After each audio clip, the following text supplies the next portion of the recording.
The Long Way Home, Chapter 44. You are not taking my daughter anywhere, Aphrodite Draxtree, Nendril answered, as he stepped in front of his daughter protectively. Aphrodite laughed derisively at her ex-husband, the charming of winter ice and cold void of space. When she found that none of the George family around Nendra and Chandra laughed with her, she snapped, I am her mother, and clearly you cannot keep her safe. You left us, Chandra shouted shrilly, and Jason shouldered forward so that he could offer Chandra a hand to hold as she kept shouting. You left, and now you want to come back. I won't go with you. Aphrodite spoke as though Chandra wasn't even there. And don't think that you can fill her head with the idea that she can just stay with you. You know very well that she's too young to decide on her own. Why among the stars would I just let you take her? Do you recall what you said when you left? I do. She does. Begone! Nendril spat with rising fury. But I said, it is you who allowed her to be taken. I invoked the right of contention, Aphrodite stalled. How dare you?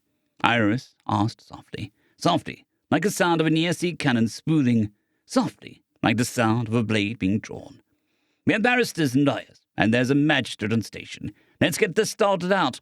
Aphrodite cast an imperious glare over the family, and even the staff of the station had followed into a hushed anticipation. Finding Nendril and the George family unflappable, she declared, I insist upon my rights. I insist that the venue be of my choosing. I contest that claim. I insist that the rights and wishes of Chandra take precedence of your desires. I insist that you apologize for the insult to the Among the Star Tides we sing and her crew, Iris said in a voice as hard as her namesake. Insulting your ship is another matter, Aphrodite snapped, while conveniently leaving out the first part of Iris's claim. Either surrender my daughter to me, Nendril, or be known as a odorless void sucker.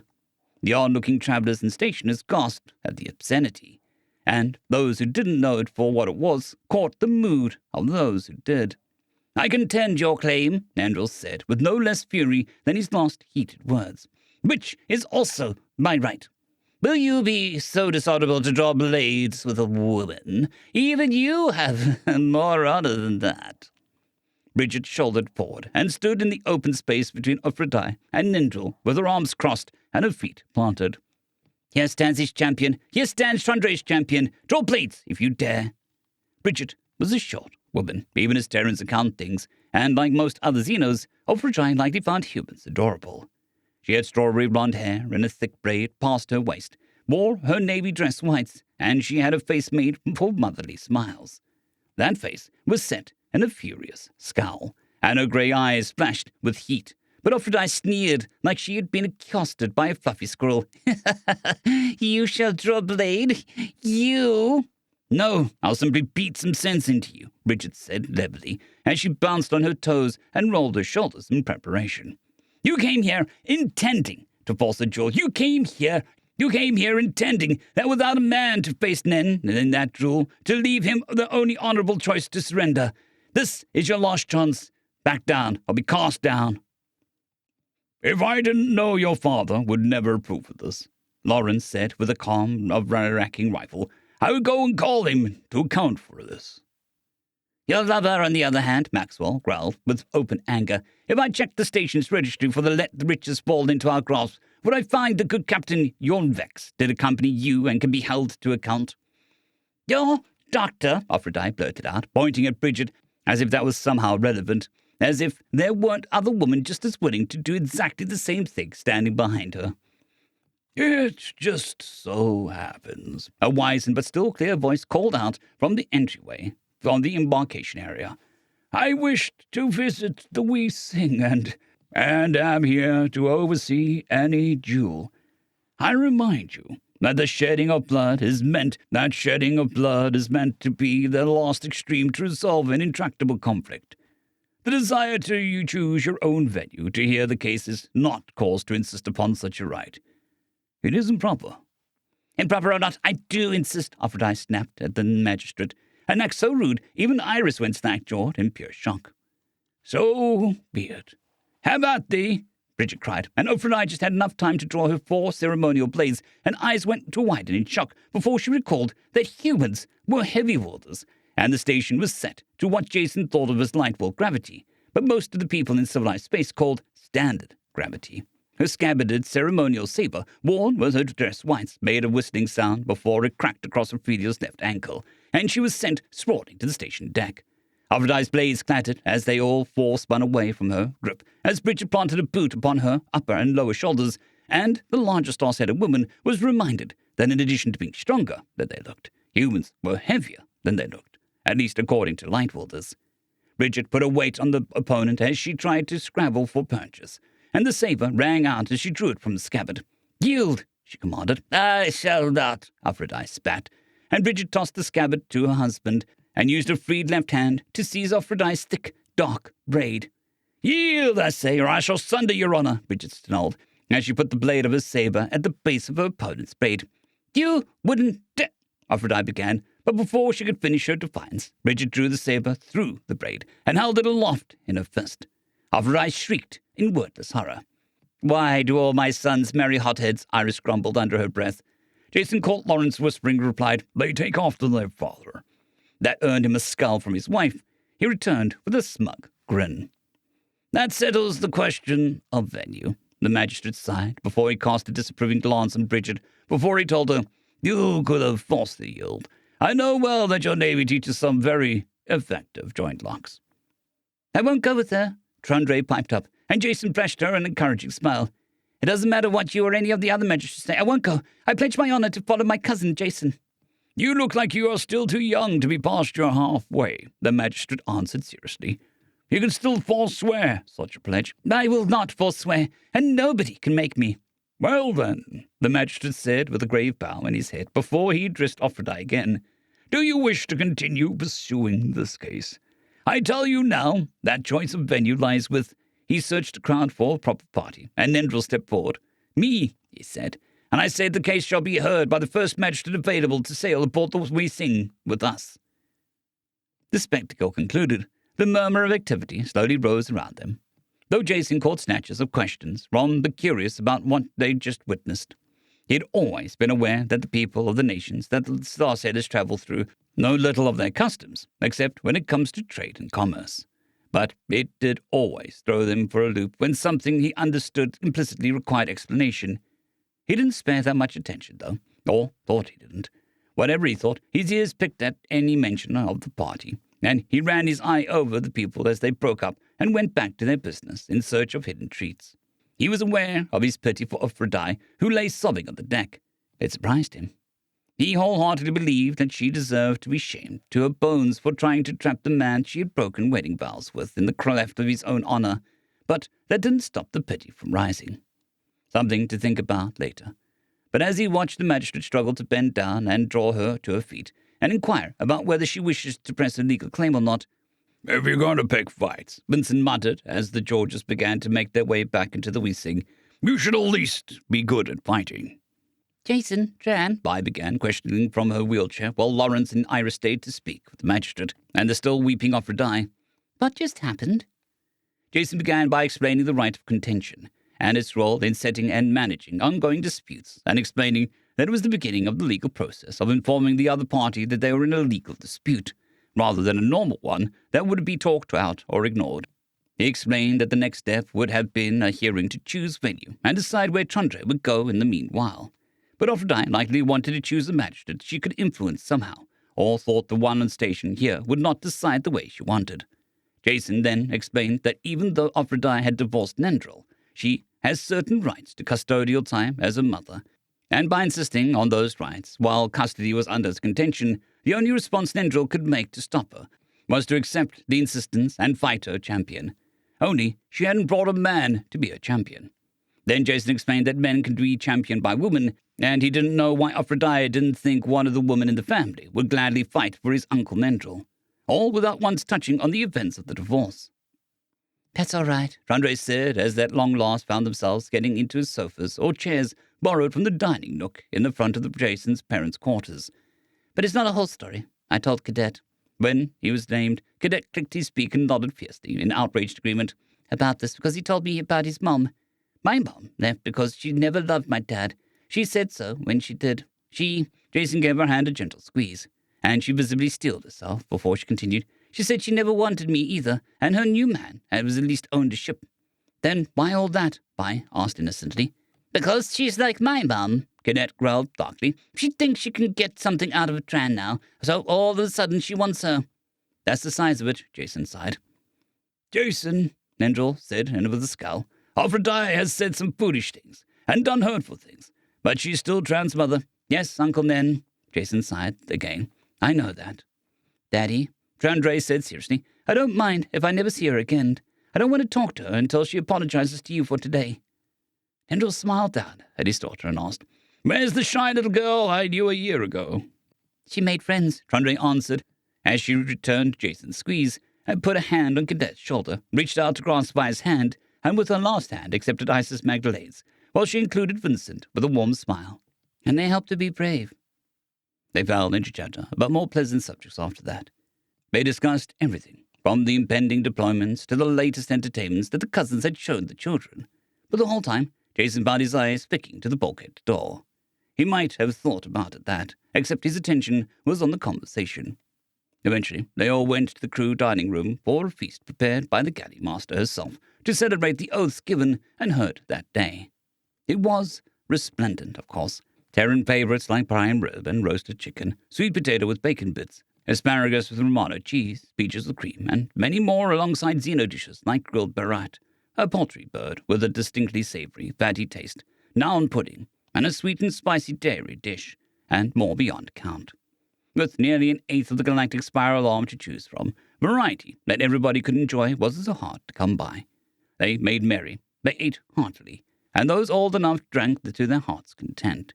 Some older teens tried to take more than their ages ought to allow, but even those adults who got deep in their cups kept a sharp eye out for that kind of mischief. Well, before the festivities had concluded, due in no small part to his youth, Jason found himself back in his own cabin, crawling into bed. On the morrow, life returned to routine, if not normality. Jason had begun to feel as though he was settling into normal, and the ship was settling around him by then.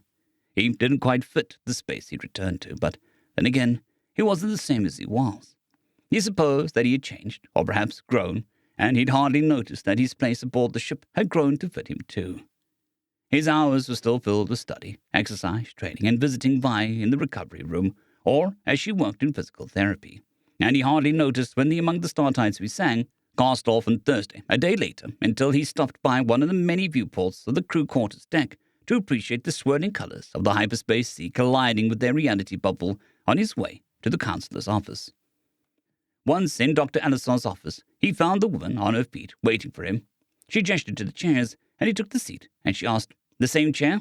Patient shrugged and said, "If I picked the other one, I'd be making myself do something. I don't figure that the chair makes much difference since we're chatting." "I noticed you picked a time slot that would cause a delay," Dr. Ellison told him. Jason didn't really hear any judgment in her voice, but he still felt a need to justify himself. "I didn't want anything heavy hanging over the oaths. It's supposed to be a happy day." "And you think talking to me would hang something heavy?" "No," Jason said as he drummed his fingers on the armrest of the chair. Dr. Ellison let the silence stretch as Jason tried to find the words to fit his thoughts. Eventually, he came up with, "I think that the things I need to talk about are heavy, like with the vigilance stuff that we talked about last week, and the dreams, and some of the other things. The oaths weren't about me, and I didn't want to be distracted by my own problems." "Do you think you have a habit of putting off thinking about your own problems?" "No, maybe. I guess so. I didn't before, but on my journey, there was always something that needed doing right now, and it was a heave-ho altogether. I couldn't let the lion slack on my account. It's not like I ignored things. I had Uncle Vincent. He's been through things. I can talk to him without scaring him." "Are you worried about scaring people?" "Aye. Big time When we—" Jason let out a long breath and squeezed his eyes shut. Not being able to see Dr. Elisar's face seemed to help as he said, "At one of the stops, Uncle Vincent, Vi, and I went out to see if we could find some eggs. Vi noticed that I don't like oatmeal, and she wanted to do something nice for me. We found some eggs, all right, but the birds defended their nests ferociously. Uncle Vincent and I fought. We made it through, obviously, but Vi saw me kill the birds. Just animals trying to defend their nests. Circle of life stuff. But Vi saw me in a real fight, and I saw the fear in her eyes. I don't like it." "Did you talk to her about it?" "Aye, of course I did. She was in trouble, and there wasn't anybody else. Tran was focusing on treating Uncle Vincent's wound. Cadet was rattled still, and Uncle Vincent was too unconscious to do anything. She said that she was afraid I might get hurt in the fight. But I feel like seeing me kill even aggressive predators scared her. I don't like that. Do you mistrust Vi? Dr. Elisar probed. Never. Why do you have a hard time believing her then? It's not like she can help being afraid of me when I'm like that. Christ on Cass, I'd be afraid of me. Are you afraid of you? A little, Jason whispered. The Among the Startides We Sing thrummed in silence, but Jason said no more. Do you know why you're afraid of you? Dr. Elisar gently prodded. Jason opened his eyes and searched her feline face for he didn't know what. He only saw open acceptance. He only saw a willingness to listen and a desire to help. I killed Cal, Jason said, his heart twisted in his chest as he went on. I know he was already dead, killed years and years ago by the grub in his head. But it was my hand on the knife that finished him. Me. It had to be done. He'd have ripped Uncle Vincent's throat out if I didn't. And I didn't even think. I struck. Me. You had to fight other grub victims. You told me he wasn't the only one you fought hand to hand. Why is this one different? You know why, Jason sighed, if you peeked in at the security logs of any of us telling the story you do. Anyway, I can't see why you wouldn't. Abruptly realizing Jason was rambling, he made himself say, because Cal was Uncle Vincent's son. Jason knew exactly why his throat tried to strangle the words, but he pushed them down anyway. I never even got to meet him. You talk like some of your relatives who've already served in one branch or another, Dr. Elisar observed. Obviously, I can't break confidence, but you aren't the first George to assume I violated your privacy. Jason snorted and quickly said, I'm sorry. I should have realized. Can you see an alternate choice you could have made in that situation? Jason blew air between his teeth before sucking in a lungful of answer. No. The one that kept Uncle Vincent alive. You didn't hear this from me, but he froze. And no wonder. No wonder, Dr. Elisar agreed sadly before she said, despite thinking about it long and hard, you can't find anything you should have done differently. But guilt persists. I never said it makes any sense, Jason spat bitterly. The heart does what it does, she agreed. My advice is you let yourself mourn. Don't fight the sorrow quite so hard. I think I understand why you do. You had to put on a brave face for the other children. They depended on you for their hope, for their strength. And you thought if you cried too much or for too long, it wouldn't be good for them. It wouldn't have been good for them, Jason insisted defensively. You're probably right, she said quickly, and Jason was taken aback. And I'm not necessarily telling you to cry either, but to grieve. If there are tears, then there are tears. If not, not. The important thing is that you work through your loss. Working the heavy bags helps. I can think about things more clearly when I work up a sweat. And there's something about it.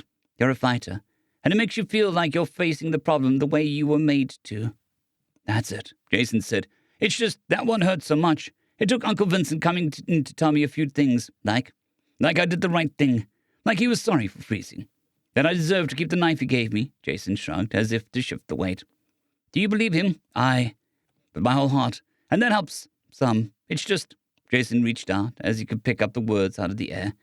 You were afraid that he'd say different, and now you feel like that fear is a betrayal, Dr. Elisar supplied. Jason mulled that over a few minutes in silence. The Among the Startides We Sing thrummed. Aye, he said, at length. I think that's right.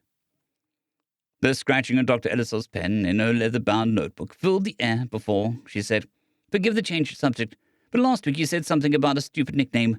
Would you care to talk about that? Jason waved his hand as if to bat away the question, but he answered anyway. It's not that big of a deal. People connected the dots about what Vi and Isis Magdalene said to the reporter. And now I'm Oathkeeper George, as if I did anything all that special. Humility is one thing, but self-deprecation is another, Dr. Elisar carefully said. You went through remarkable circumstances, and you acquitted yourself admirably in a difficult situation. Aye, sure, that's true enough, Jason said quickly, before he fell silent and touched the tips of his fingers together in his lap. He looked at them as if they could hold an answer for a question unasked. Lots of people could have done as well as I. Lots of people could have tried their best, and that's all I did. God's grace got me through as much as anything. But I don't have such a swollen head to think that I'm anything like what they're saying in the news. It's just a bit much. Well, you're famous now. Can't put the shot back in the gun. Aye, that's true too. So what now? Now? I try not to think on it much, and walk upright and act well. Not much different from before, I suppose. It's just, I have to be careful now. More careful. Once one of us gets a nickname, folks start. Jason trailed off and struggled to find the words for what he meant.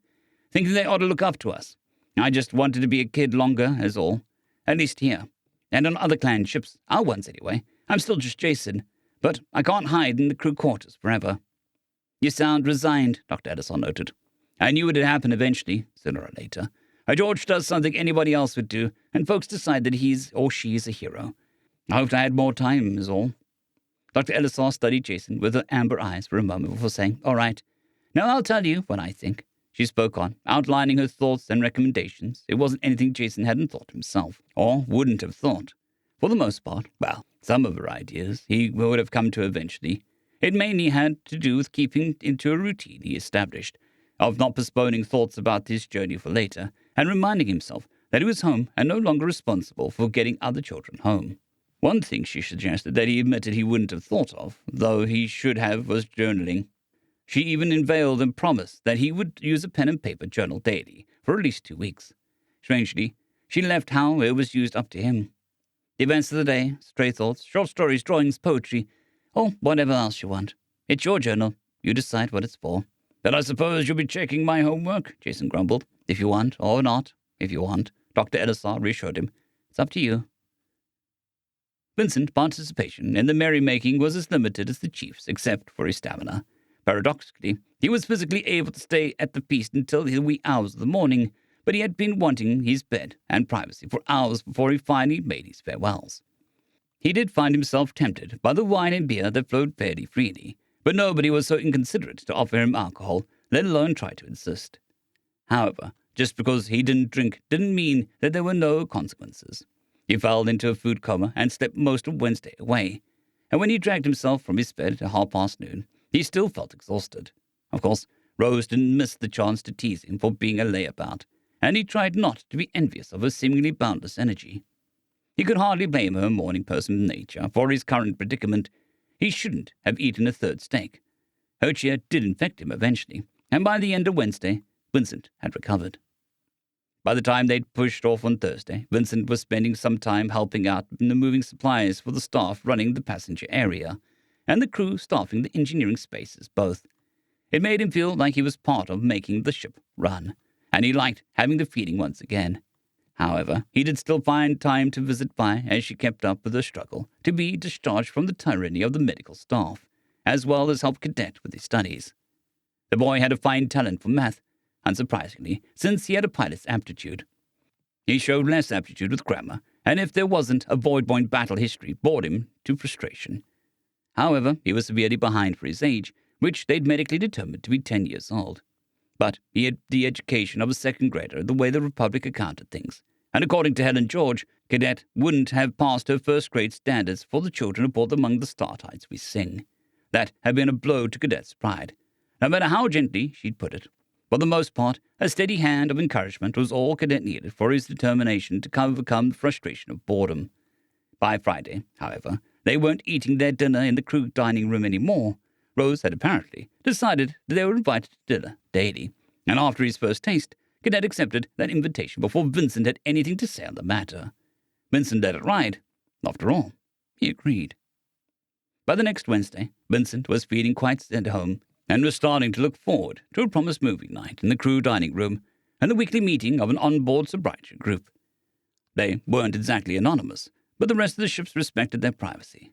Better, though, were the times when he found a few moments to chat with one of the adoptive brothers. They were all men who'd seen enough to talk with Vincent to keep the dark at bay. Sometimes he even found himself amusing himself at the thought of somebody who'd lived a little too sheltered a life, overhearing their grim joking.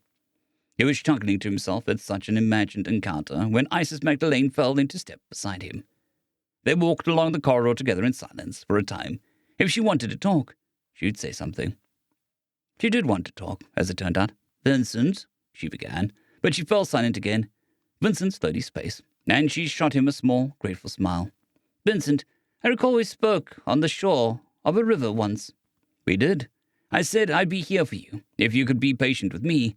I'm no good with words." "You hardly need them," Mrs. Magdalene sighed. Vincent grunted noncommittally in reply, and that earned him another smile. The smile fell away, though, and she said, "I am better, yet I have a difficulty. Should I wish to speak with my own father? Why is this?" "He sees the same girl that disappeared, but you've changed. You're afraid to show how much." The footfalls were the only sound for a time before she said, "You see clearly." "I'm old." That earned him laughter. "Now you admit so. You took such offense before." "Yeah, well, I'm old. But not as old as you kids think," Vincent grumbled. "I offered no resistance at my abduction, but I told you this before. I told you, also, that my friends who would take him with me—" "I remember." Isis Magdalene wiped a tear from her sanguine cheek and coughed. Then she said, "I'm not so. I think I have become better. The wound is there still. My heart still feels as though my courageous friends should have lived instead of I. It grows less painful." "Have you thought about talking to a counselor?" "Yes.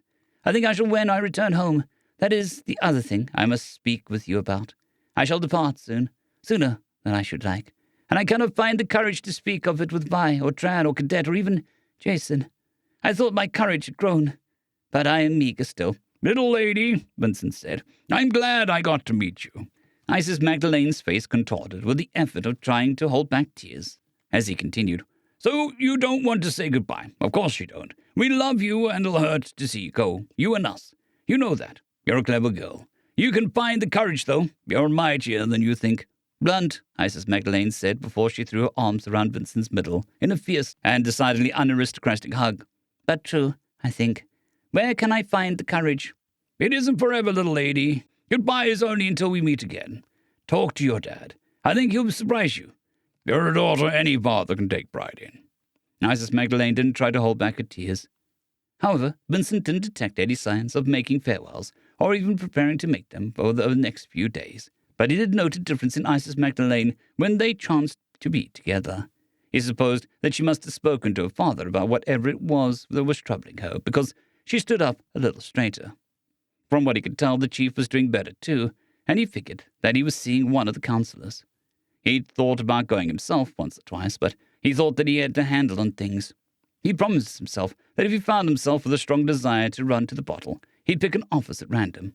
Privately, in his own head, of course. By the Friday following his conversation with Isis Magdalene, he decided that he still had time before anybody needed to say goodbye. It was in that mood that he found himself visiting Vi and her family in no company but his own after carrying some boxes for the infirmary. Passengers find interesting ways to injure themselves, and he regretted having such keen hearing. That was of no matter, though, because he was being used as a jungle gym by Vi's baby brothers. Even well, she said, "You know, I think I'm different now." "Where's that coming from?" Sam asked warmly. "I was just thinking, maybe I don't actually want to be a marine biologist for terraforming anymore. Maybe I want to do something that lets me sail the stars and cook." "Well," Bix began, "I served in the R&I, and in the Navy there's always a need for cooks." "Why the change?" Vincent asked, more to the point. A little tray pup dangled from Vincent's good ear, while the other one scampered back and forth across his shoulders, while Vi thoughtfully said, "I got more adventure than I wanted, but I don't think I want to live in one place. Thus, everyone's going to war, not just the Republican Star Sailors and the CIP. Everyone else is too. Sometimes the other patients turn the news on, and I hear that what they say. We went through them, and I think it's going to last a long time. I think the TV people are wrong about being quick." "That's sweet salt. That's a lot for a girl your age to say," Sam said, with worry twisting her face and voice. "I know, but—" The pups began chasing one another up and down Vincent's chest.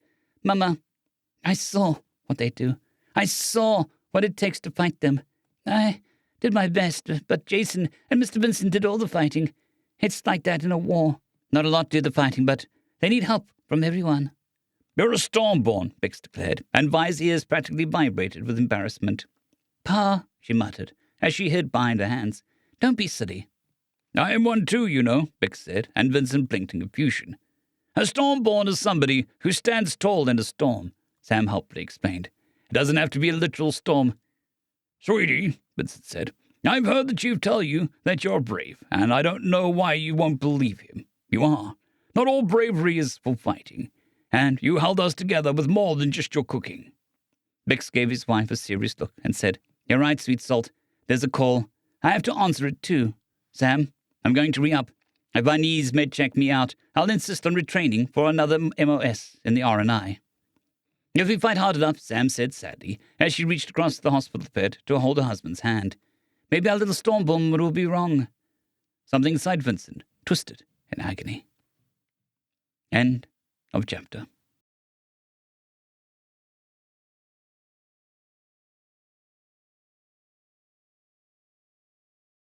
I'd greatly like to thank our Tier 5 channel members, Casper Arnholt, John Creighton, Manatharia, 050, Dragzoon WRE, and Elijah Silvercross. Thank you very much.